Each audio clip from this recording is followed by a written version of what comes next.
welcome everybody to another episode of Eyeshot interview series. And today we are here with Emil Gataullin, an iconic Russian photographer who truly can transform ordinary life into poetry. So Emil, thank you for being with us and for joining us on this special episode. And I wanted to add another message for all of our viewers to keep supporting us, subscribe, like, comment, and keep supporting independent street photography, because what's just one small click to you means the world for us. Thank you for supporting independent street photography, independent publishing, and Made in Italy Arts and Crafts. Thank you. And welcome, Emil. Thank you for your time. Emil, I want to start this interview with the very, very first question, which is, who is Emil Gataullin according to Emil Gataullin?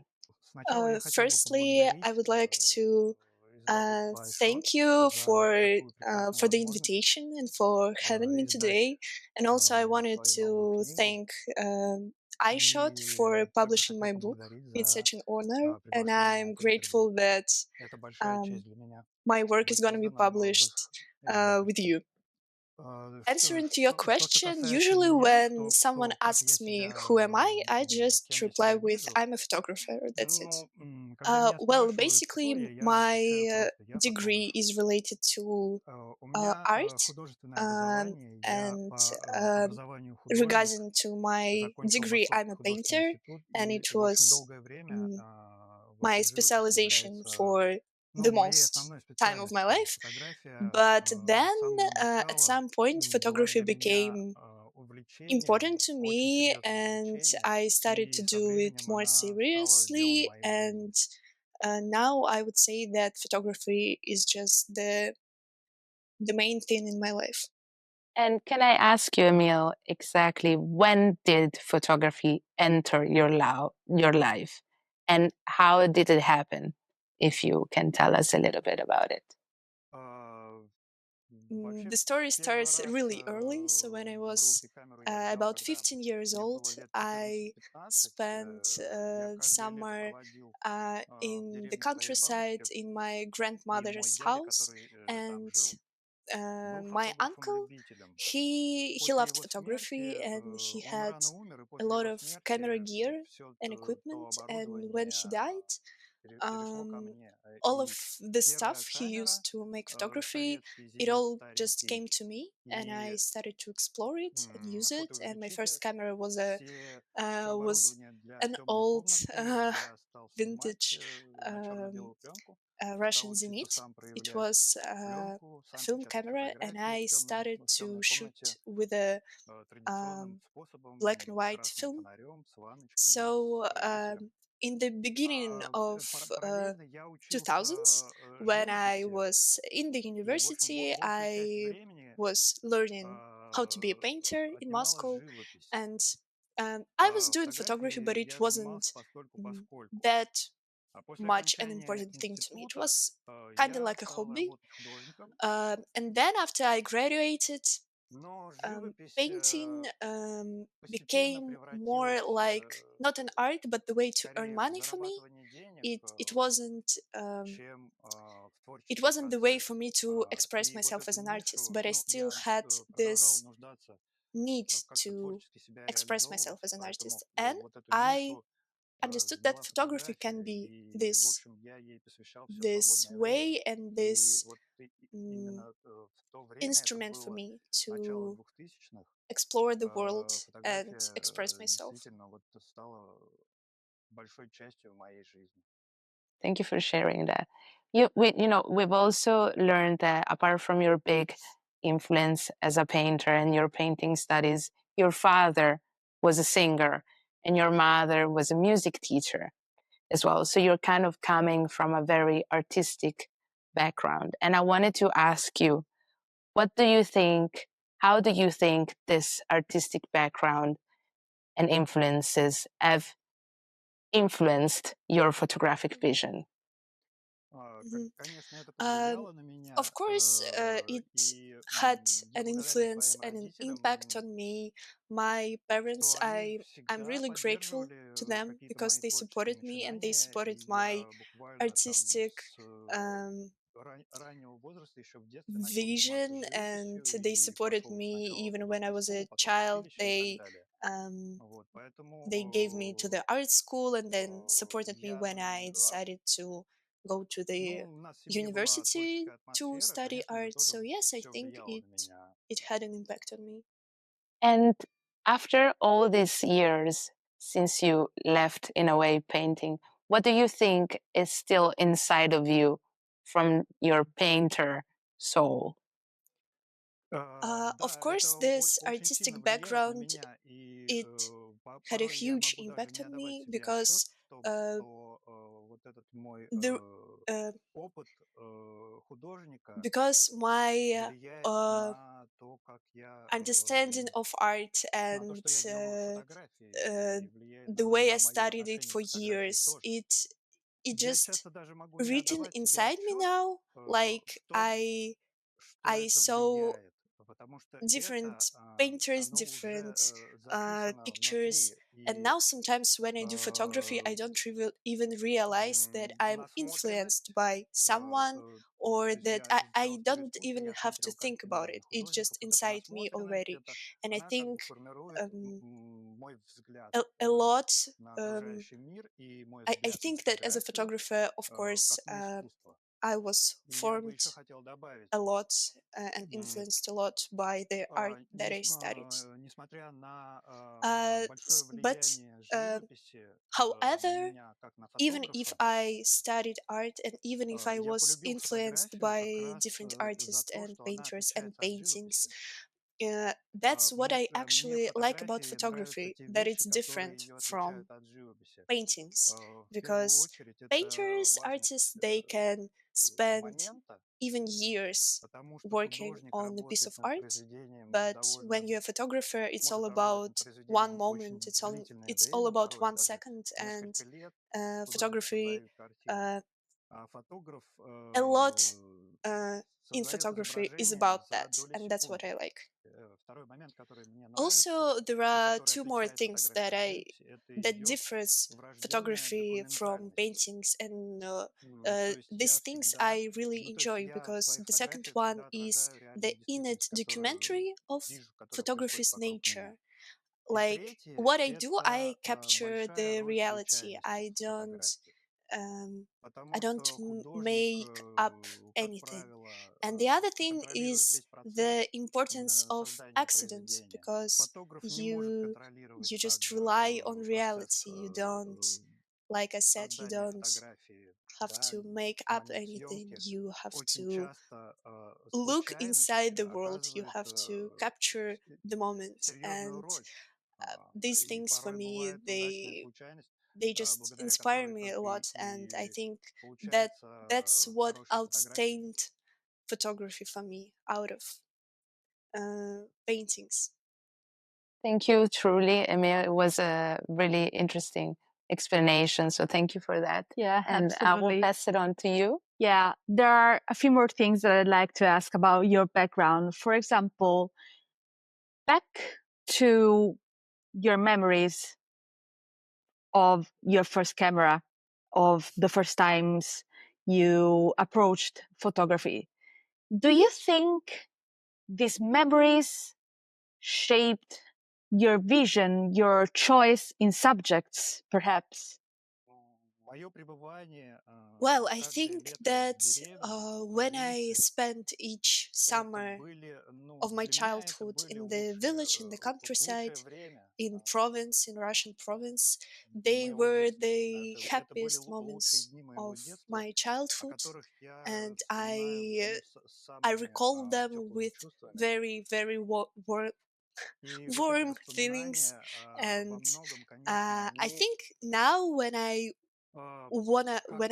have this, I think I think nowadays when I have this craving for going back to province, it's about kind of going back to my childhood, to my happiest moments, and that's what I'm maybe looking for when I go to province. Okay, thank you very much for your answer. And following up, your images stay very true to their subjects, they're not idealized.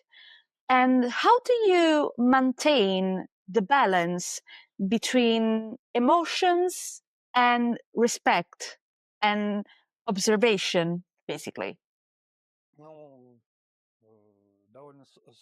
Well, usually when I take pictures, I don't ask for the permission. Well, my main goal is to stay an observer and not to be an intruder. Sometimes I just usually react and act depending on the situation. Uh, I think that sometimes I have this connection with people and they don't even ask me about why am I taking pictures of them, and sometimes some of them even invite me to be a guest in their houses.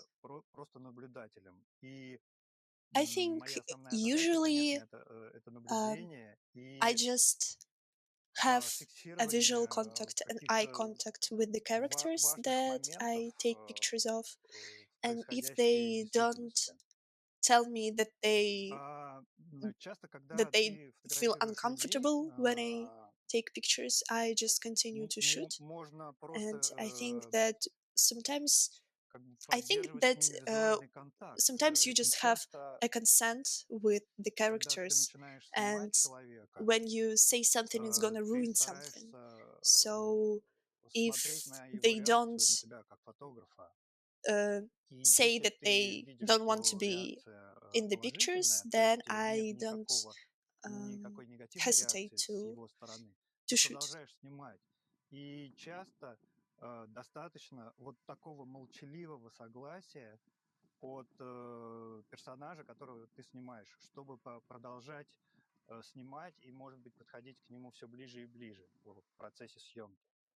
Okay, no, makes sense. Thank you for your answer. And another thing, you said in some interviews that when you leave Moscow, it's like entering another dimension. What's your approach to the slow rhythm of the countryside?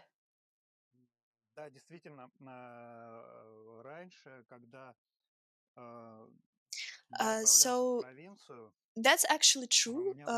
It used to be like that when I crossed this invisible border between the city and the countryside, the province. It just felt like the enclosed space of the city is opening for me, and I actually felt like it's just the time and space they're changing.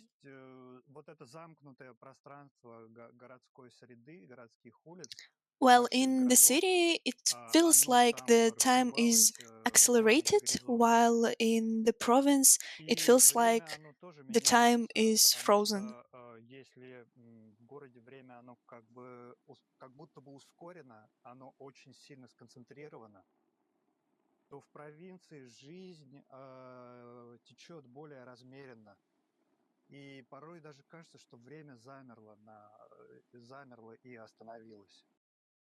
I really like this temporal difference, different dimensions that you're navigating. And Russia is such a foundational part of your body of work. Given this, what does it mean to be a Russian photographer today?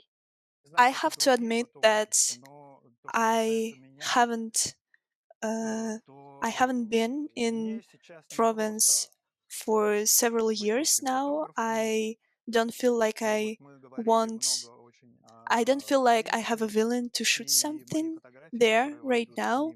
And the pictures that will be published in the book, they were shot in province, and I think that it was my last project about the province, because for the past several years, just my attitude about the world and my attitude to people, they have changed mm, a lot. So now I want to concentrate on making art in Moscow and about Moscow.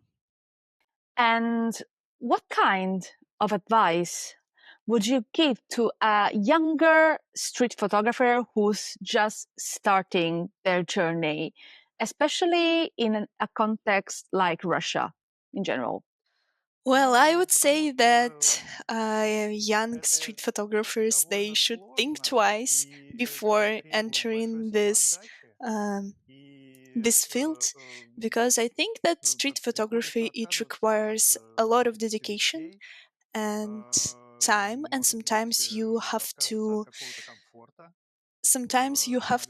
sacrifice maybe your comfort and even your relationships with people who surround you. Perfect. I want to stay still in the creative process and your style. And your photography has often been described a bridge between documentary photography and visual poetry. But what's your definition of your own photographic style?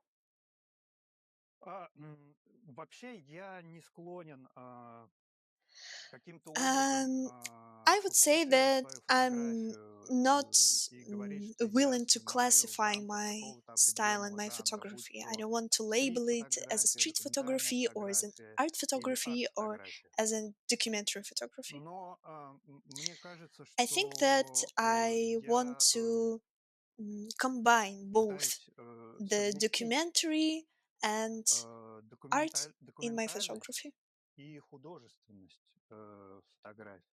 I think um, for me, my photography, is not about what I shoot. It's also obviously about how I shoot, because sometimes situation and event can be very interesting. But for me, it's not about just capturing the event itself. It's not about just taking picture to have a picture of the event. It's about how are you going to do this, what instruments you're going to use to tell the story, and what language you're going to use to tell the story.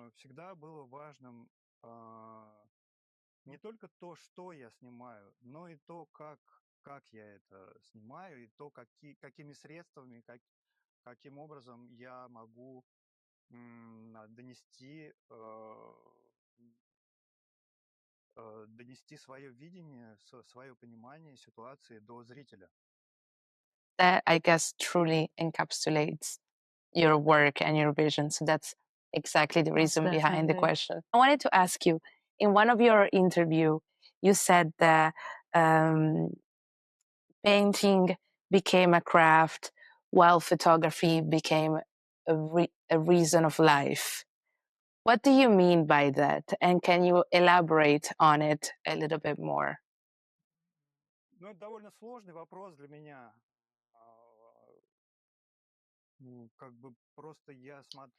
Uh, for me, photography is the instrument and the way to express myself. And I think about it a lot, like how can I use it to mm, talk to the world, to have the conversation with the world.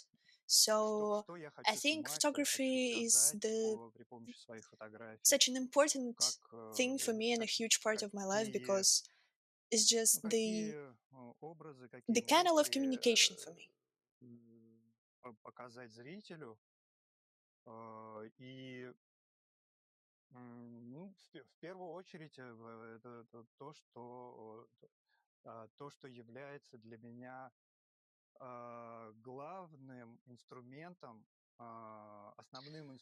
I think that for each artist, for any creative person, uh, there is no question like why am I doing this, because you don't ask yourself why am I going to take pictures. You just have a willing to do it, and I would say you don't have a choice. And the tool that you use is just depends on different factors, and it just happened that for me this tool is a photography.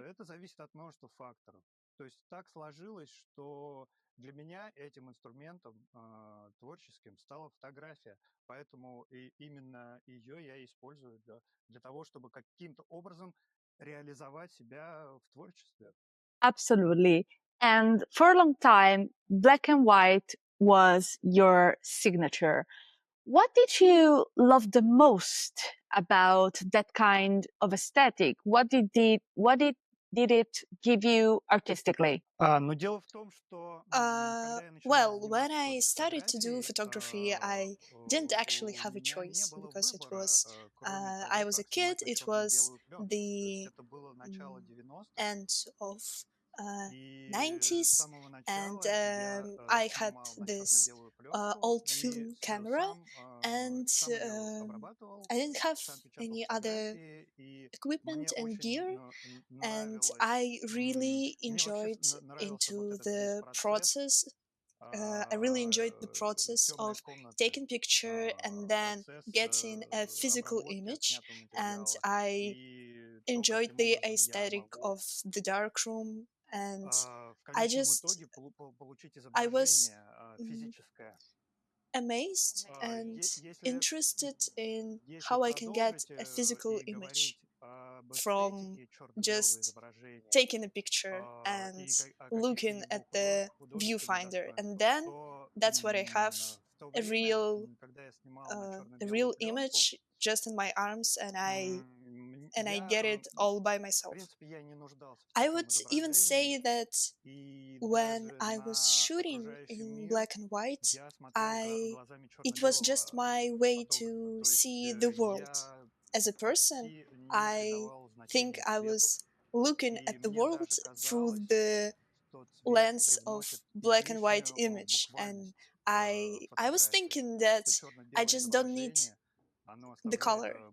The whole world for me is was it was seen from the perspective of black and white image, and I would even say that I was sure that the color would add just mm, it just would make the image not so complex. It would make it, I would say, literalness.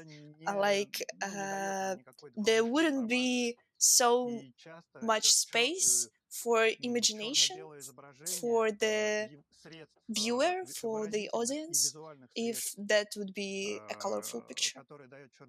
I would say that, like, we all know that the sky is blue and the grass is green, and we know how the skin tone looks like. So basically, the color, when we talk about documentary photography, it's not giving us like an additional information. So I would say that for me back then, black and white, it gave me more tools and more sense than would color give. This was a very, very interesting perspective. So, just one last question to wrap this section up.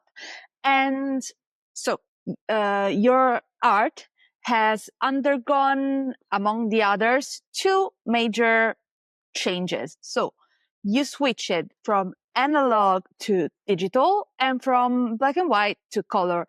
Are there any advantages that you found in this switch?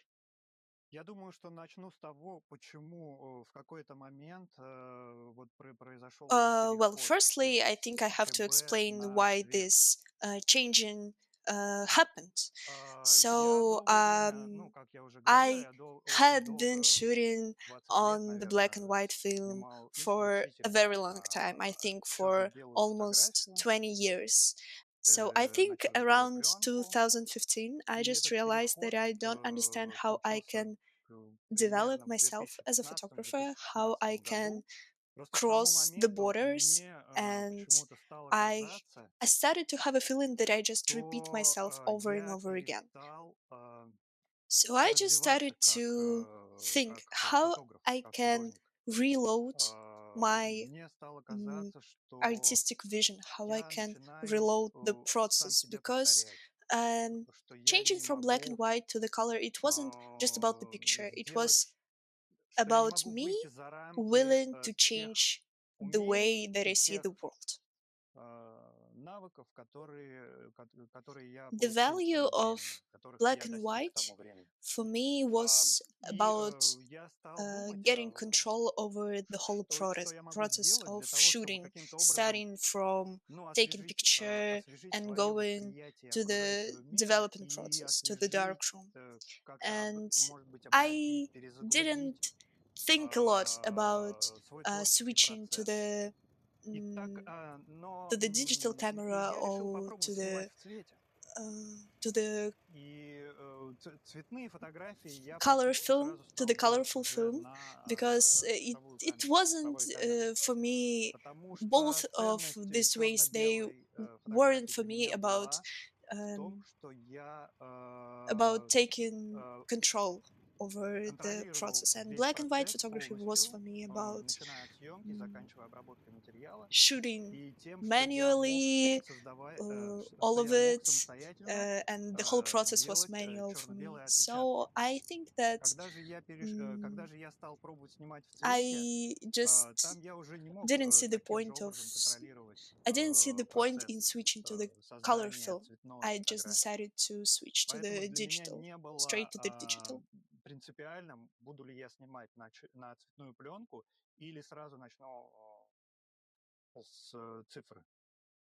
Okay, thank you. Thank you so much.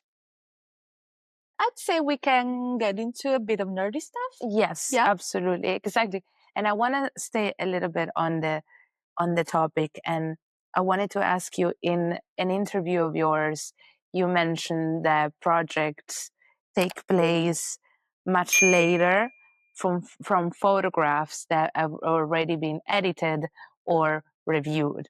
And I wanted to ask you, what's your post-production process, and how do you decide which photo will make the cut for the final story? I think I think my long process of I think that this sometimes big gap between taking picture and editing it is related to the time when I shoot film, because when I shot film, it could take months between taking picture and then developing it, because I was doing it all by myself, and it was a long process that took time. I think it's not actually bad that it takes time between taking picture and then editing it, because uh, after some time you become more objective, I would say. You abstract yourself from the situations, from the emotions, from the mood you was in when you took the picture. So you just mm, after some time you just become more objective and cold-minded. Okay. And what? Sorry, go ahead. I think often the situation affects you, and the way you edit and the way you pick pictures can be defined by your mood and by people you shoot, because you just become affected by them and by situation. But your viewer, people who gonna look at your pictures, they haven't been in this situation, they haven't talked to the people you shoot. So it doesn't matter for them what mood you were in, how the situation affected yourself. So you have to so for the viewer, for the audience, only the image itself matters. So you have to think about this when you pick the picture. Okay. And I have just one last question about this section. And I wanted to ask you, what's your level of post production?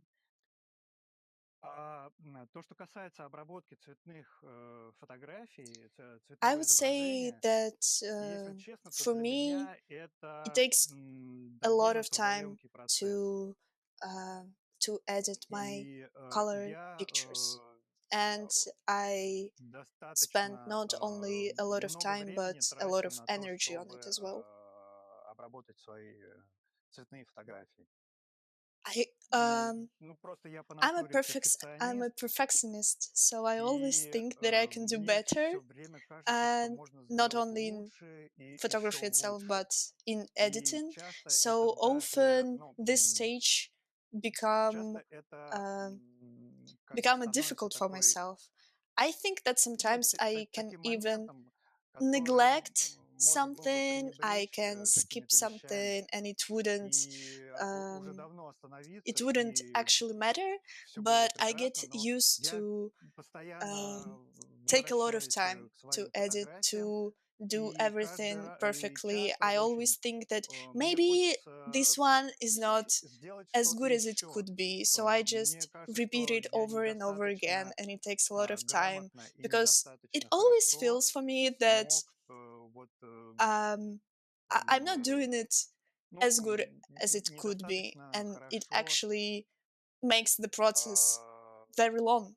But I wouldn't say that um, I would say that I'm this type of person who believe that you can actually edit colorful pictures. Yes, absolutely. Absolutely. Absolutely. Thank you for sharing that. Truly, truly. Thank you. I would like to just ask a couple of questions about the perception of time in your photography. So, you said earlier that time is almost frozen in the countryside while it moves very, very fast in the city. How do you think this difference in time perception influences culture and identity in a way? So, how do you think it influences people, the way they behave, the way they live? Of course, there is a huge difference in the way people feel themselves and the way they behave in the village and in the city. For instance, in the city, especially in the Russian city, person has more opportunities for self-realization and for career than in the small Russian village. And if we talk about the Russian regions, people often don't have these opportunities to build a nice career and to find a way for self-realization. They they are connected so much to their homes and to their land, and it's especially important for young people who don't want to be stuck in the village, who don't want to be stuck in the region. It's actually an issue in Russia because young people want to study, they want to build the families, they want to build a career, they want to discover the world, and they don't want to live like their parents live. So they go to the big cities, they escape regions, they escape their homeland and their countryside and the province itself.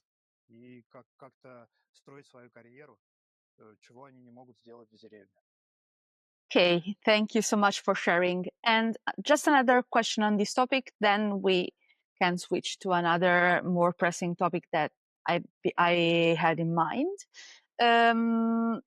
There's another duality in your photography, which is the duality between modernity and tradition.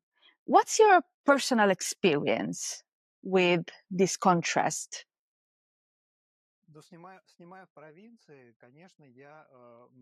When I go to the province, when I shoot in the province, of course, I see a lot of so-called traditional things, and I see a traditional way of life, and this way of life changes very slowly.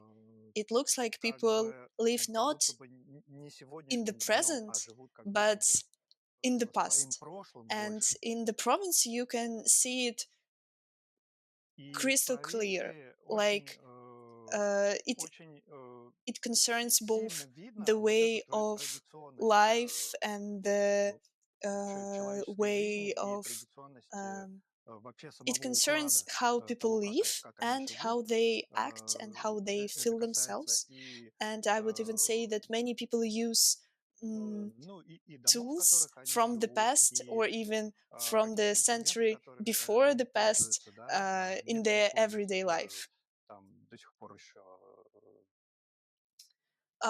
When you are at the province and when you take pictures of it, you cannot help but react to it. It triggers you both as a person who lives in the city and also as a photographer from the city.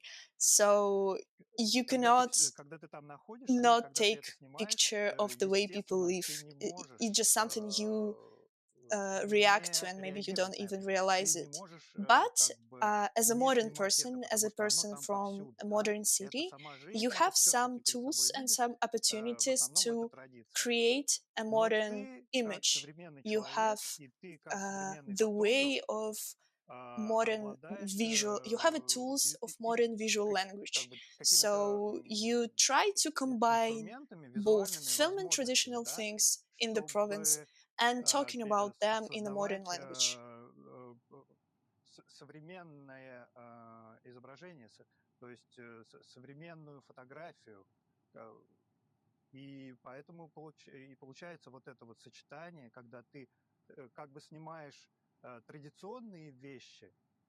Но в то же время ты стараешься говорить о них современным языком.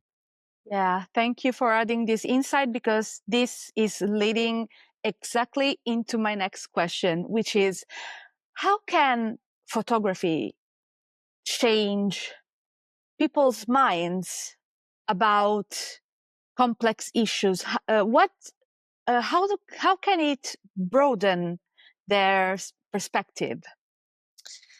To be honest, I don't feel confident that my photography or any photography actually can influence the whole world in some way. I don't want to take the role of the person who influence others and who change the world with his art. It's difficult and I think it's sometimes not even possible. Of course, if we talk about my interaction with other people, with my audience. Sometimes I hear that my photograph. Sometimes I hear that my photographs influence someone, maybe inspired someone. Likewise, I am influenced and inspired by other artists. But obviously, you can change your mind when you see documentary photography. You can be affected by it and you can reflect about yourself and about the world and the life you live. Um, and maybe your attitude to some things can be changed. But I would repeat myself once again, I don't want to be this person who is doing photography to change other people's Если мы minds. говорим о каких-то профессиональных аспектах фотографии, то, естественно, были такие случаи, и я слышал от других людей, что вот моя фотография, да, мои какие-то фотографии, они каким-то образом на них оказали влияние, да, может быть, там, заставили о чем-то задуматься или как-то их вдохновили, может быть, на что-то, на создание своих фотографий. Так же, как я часто и раньше, и сейчас вдохновляюсь произведениями других авторов. Это, безусловно, это влияет, ну, в качестве вот вдохновения, если вот об этом аспекте говорить. Но не влияет на какие-то, может быть, такие более глобальные процессы в мире. Тут же дело не в том, что ты задумываешься. Да, ты можешь задумываться, но да, у тебя там возникают какие-то мысли, и ты каким-то образом не резонируешь, а какое это слово есть, рефлексируешь, да, видя вот это все. То есть зритель рефлексирует, он испытывает какие-то эмоции, какие-то мысли, да, у него может поменяться или сформироваться отношение, когда он видит твои фотографии. Это да, но это касается как бы конкретного человека, да, непосредственного зрителя твоих фотографий. Но это, опять же, я повторюсь, нельзя говорить о влиянии фотографии на какие-то глобальные процессы, которые происходят в мире. Okay, okay, that's fair. Okay, one last before we change the subject a little bit. Do you think generative AI may have an impact on documentary photography specifically? Ну, если говорить конкретно про меня, я не знаю, у кого-то, возможно, произошли какие-то изменения, да, я знаю фотографов, которые Well, I стали даже know использовать photographers искусственный интеллект. who have Если говорить started to use конкретно про AI меня, in то their work, вот, but at the вот на данный moment, момент, I да, то, wouldn't что say я that it вижу, для actually меня это matters to вообще me that никакого much because it впечаtlения didn't не change my производит attitude to the и photography. And I think for me, никаким there образом are other непосредственно на things мое that отношение к matter to фотографии me as a documentary и photography к тому, way что more than я AI хотел do. бы делать, не влияет. But maybe Не знаю, something's gonna сложно change. говорить о It's том, hard что to будет в predict the future. будущем, да, Maybe мы there is something more не можем serious предвидеть ничего, да, coming for us. возможно, там And что-то I would say более that when серьезное I произойдет. see some Но пока вот AI на данный images on the момент internet, it just doesn't resonate with me. I я cannot не connect придаю with этому it, большого and значения. I would say that Ну, it для меня это вообще, didn't я на это практически affect the никак way I work не and the way реагирую, I да. take Если я вижу pictures. где-то что-то там в сети, что-то мелькает, попадается, это вообще не, ну, это не отзывается во мне вообще никак. То есть я не испытываю по этому поводу никаких эмоций положительных, точно. Okay, okay. Thank you for sharing. Yeah, Thank that you. Thank was you so much. a very thoughtful section. I want to now move on a little bit more into the book we're doing as well. So, Mezen's by the Sky's Edge. And the first question I want to ask you, Emil, is what made the Mezen region so compelling, and what drew you to that place at the beginning when you started this photography journey? For the first time in my life, Я I уже раньше heard говорил об этом, about что Mezen and about the о river самом and the существовании Мизени, вообще countryside and the об people этой who live реке there и о тех um, деревнях и о людях, a lot которые of там живут, years ago я when впервые I узнал, studied когда еще учился в in художественном the art институте, university. I благодаря learned about Mezen картинам through Виктора the Попкова.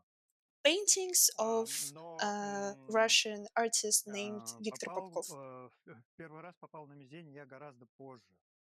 Mhm. Это произошло в But 2017 even году. if I firstly heard about Я часто Mezen думал a о lot тех of краях, years и я ago, хотел туда I попасть.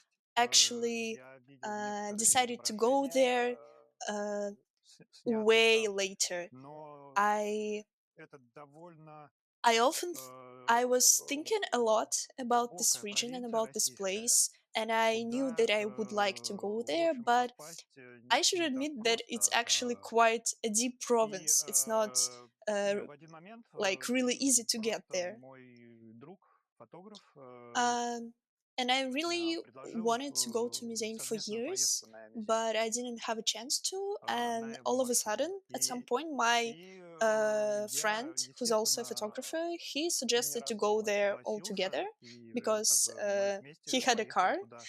And И после того, как я after побывал там we в первый visited раз, Mezen for the first я time, I просто, just realized не that I знаю, am меня drawn there стало тянуть туда constantly. I постоянно, и started я to go back to Mezen over and over again, at least once a year, and sometimes even like 3 times in a year. And going back to your question, what is actually what attracts me so much in this place? I have to admit that I don't know the answer to this question, because I was searching for the answer for a long time. I was going back over and over again to this place, and every time I went there, I was hoping that maybe I will find the answer this time. I will understand why, what I'm looking for, what attracts me so much.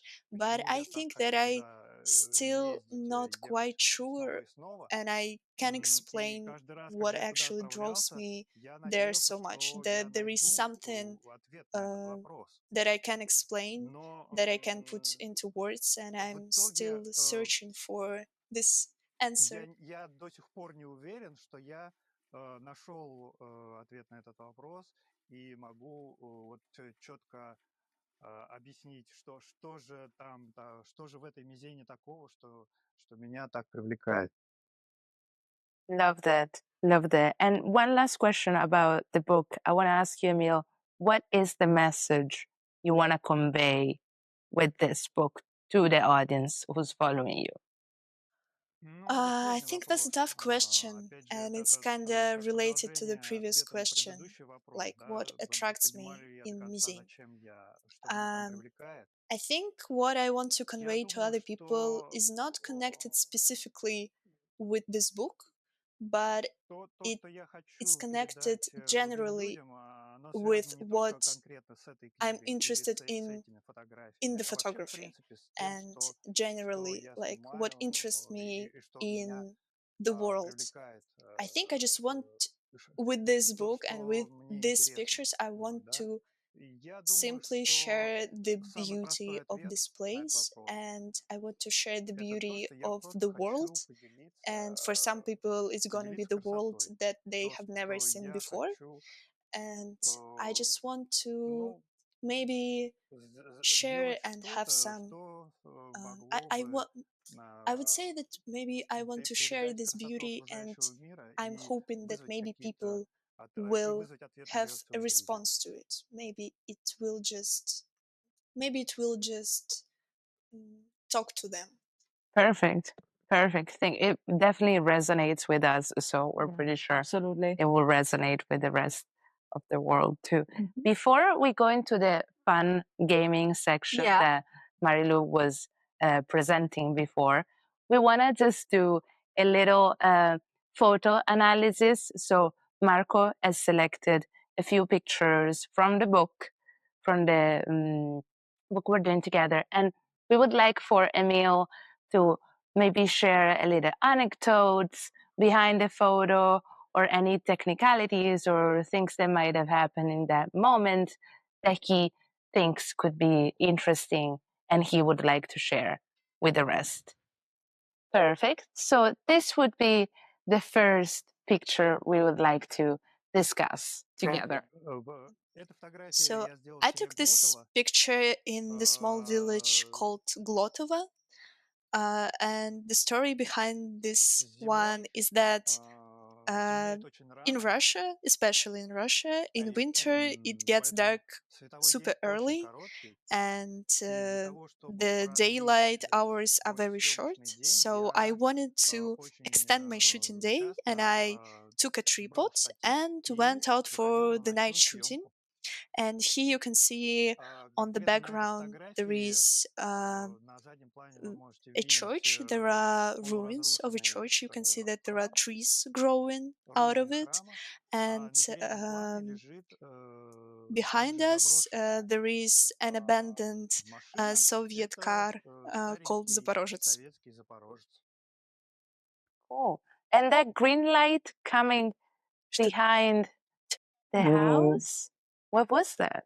Пожалуй, здесь нет никакой особой истории за этой фотографией. Просто я ходил и искал какие-то The green интересные light that you вещи, can see, this kind of infernal green light, is just coming out of a lantern on the street. and the sky on the background is and the sky on the background has this pink Дело в том, light что because there are just different type это of просто чисто lamps on the other street, физический but эффект, I think it's то, actually каким образом also related to the fact that цветовая the матрица digital воспринимает matrix perceives the источники света color and the light, not the с color разной but the light, частотностью. with different spectral То есть sensitivity. Like the human eye человеческий глаз, doesn't see such a он не видит difference такой between different разницы light между sources. And our eye разным спектром adapts and kind of источников combines света, потому что the у light, человеческого глаза and the есть способность camera адаптироваться, transmits all of this. ну, как It's бы more sensitive, and автоматически that's why we настраивать can see баланс this белого. А different types of камера, light когда в on кадре one picture присутствуют from one place. источники света с разным спектром, она все это вот непосредственно передает. Может быть, я немножко просто усилил этот эффект, вот эту разницу в спектре источников света разных фонарей. Это свет от фонаря, просто он дает вот такой спектр у него зеленый. Ну, небо, низкое небо, подсвеченное таким розовым светом на заднем плане, это просто другие, скажем так, другие лампочки в фонарях. Вот и все. Perfect. The next one would be this one. Wow. This picture is taken Это at кладбище the cemetery в in the селе village Долгощелье. called Dolgasheliya. When I go to the province, to the places I don't know, in the villages, I always try to visit the cemetery because you can always find interesting subjects and interesting events going on the cemetery for shooting there. This one was just my regular trip to the cemetery, and there were a lot of pigeons there because people, when they visit the graves of their relatives, they usually leave something something that the birds can eat, and sometimes they even like give them some food, and it's just sprinkled on the ground. And there was a strong wind. You can see how the tree is is pushed, and I was just waiting for something to happen, and here you can see this this pigeon going on the opposite direction of the wind, like fighting the wind. Really, really beautiful. Amazing. The next one instead would be this one, which is One of our favorites. yeah, all these black horses and this white horse standing out truly. Wow. Yes. На этой фотографии I like this picture also a lot.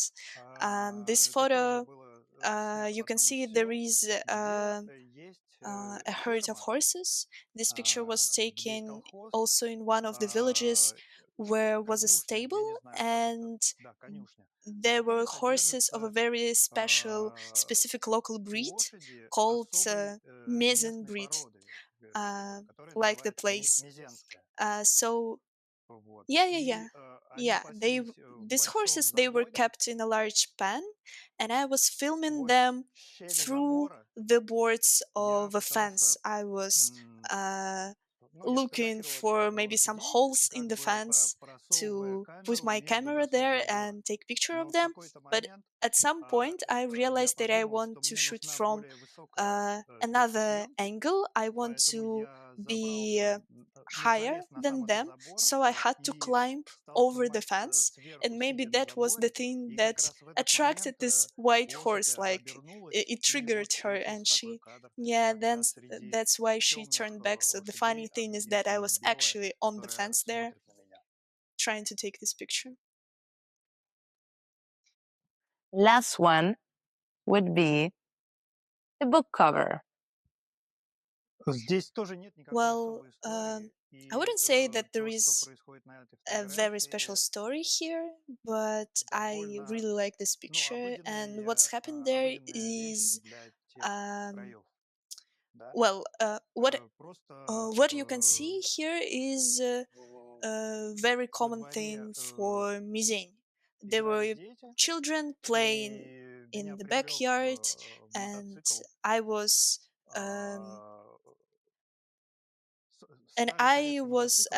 just attracted, and my attention was drawn to this old greenish and red motorbike.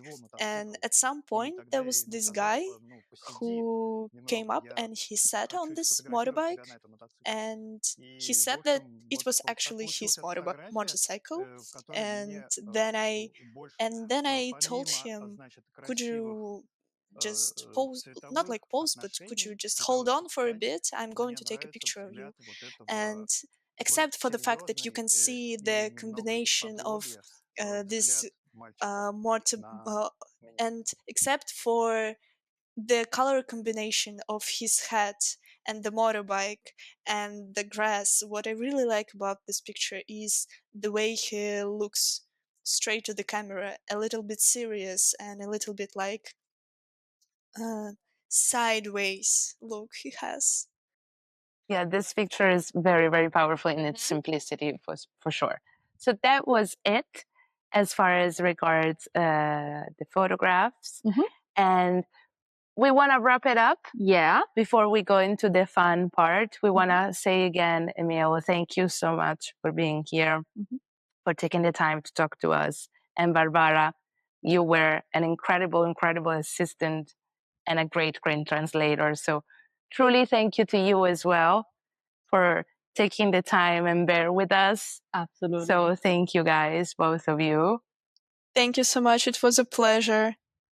Truly, truly a pleasure. Да, я очень хочу поблагодарить I really want to thank you for this interview. You asked like really deep, meaningful and interesting questions, and I would say that some of them weren't that easy to answer, and I hope that I was able to answer most of them. And I want to thank the Eyeshot publishing house and express my deep gratitude to the fact that this book is gonna see the world, because it means a lot to me. Thanks for all of you. Для меня это, в общем, очень значимое событие в моей жизни. Вот выход этой книги. Thank you so much for your words. Thank you for being with us. And a closing message to our viewers.